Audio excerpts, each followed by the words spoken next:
Greetings, everyone. Well, I got a response from a viewer down under on the story about the headless turkeys, confirming that they're having the same problem in their representatives in their Congress down in Australia. Yeah, turkey brain transplants are happening down there, too. Beyond that, the person also sent me a ghost story from down under. So not only do we have turkey brain transplants down under, we have ghosts. Well, this ghost story goes, the gentleman was apparently sleeping with his mate in an RV that was on the mate's parents' property.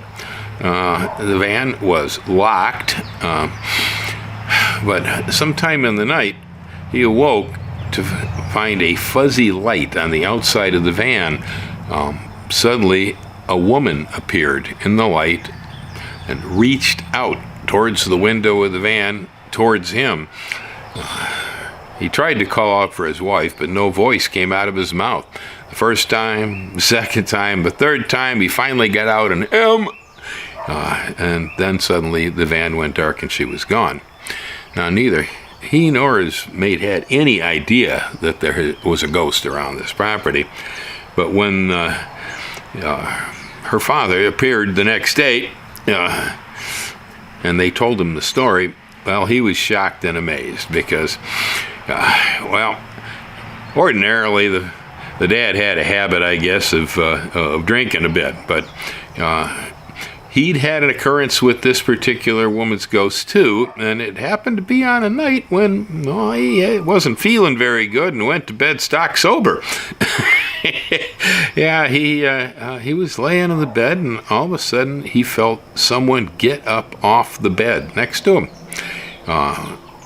When he got his eyes to focus, what he saw was a lady standing at the sink doing dishes.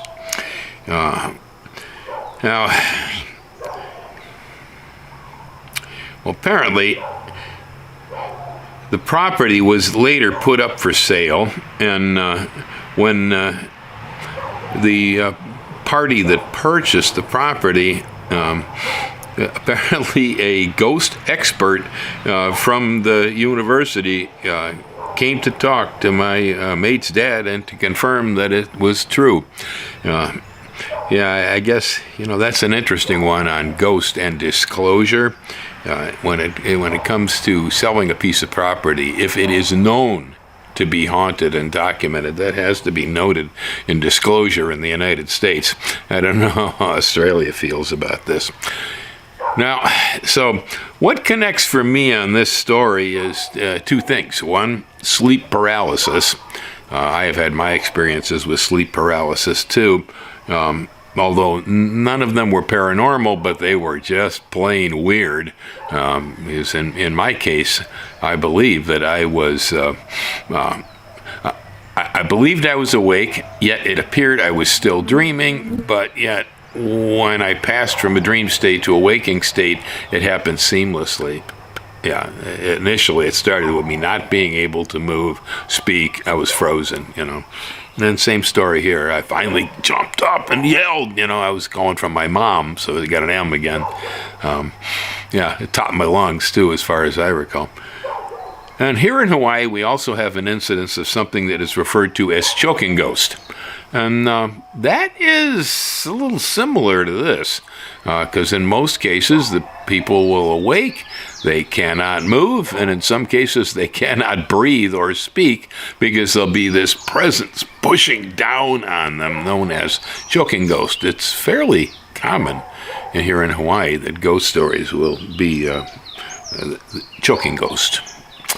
Well, I don't know what to make of this one.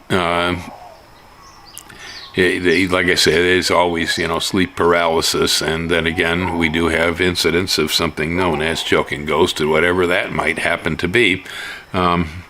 This one's odd. I like the idea that the the father saw the ghost too, but What is with ghosts washing dishes at sinks? I tell you, that's something. In an afterlife, if I end up being a ghost, the last place you're going to catch me is in the kitchen. Although, I guess I got to admit, I have often said, he who lives by the stove dies by the stove. Aloha.